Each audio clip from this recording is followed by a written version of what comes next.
Track 18. Okay, let's talk about communication. People have used writing systems since 3300 BCE. The first one was cuneiform. When it started, there were over 1,000 symbols. Eventually, that was reduced to 400. Now, what's another communication method? Yes, Susie? What about smoke signals?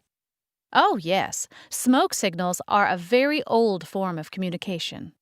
When did they start? It's hard to say.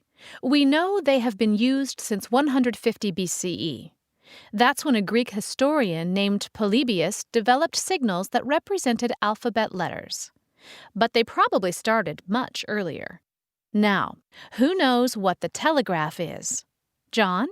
Well, it sent short and long electrical signals that represented letters. Yes, that was Morse code. Samuel Morse invented it, as well as the telegraph machine. The telegraph has been used for over 170 years, but it's not very common now. Someone give me another communication method. The telephone. Yes, we've talked about that before. We've had telephones for over 130 years. But after the telephone was invented, it took 100 years to invent the cell phone. And of course, early cell phones were much bigger than today's cell phones.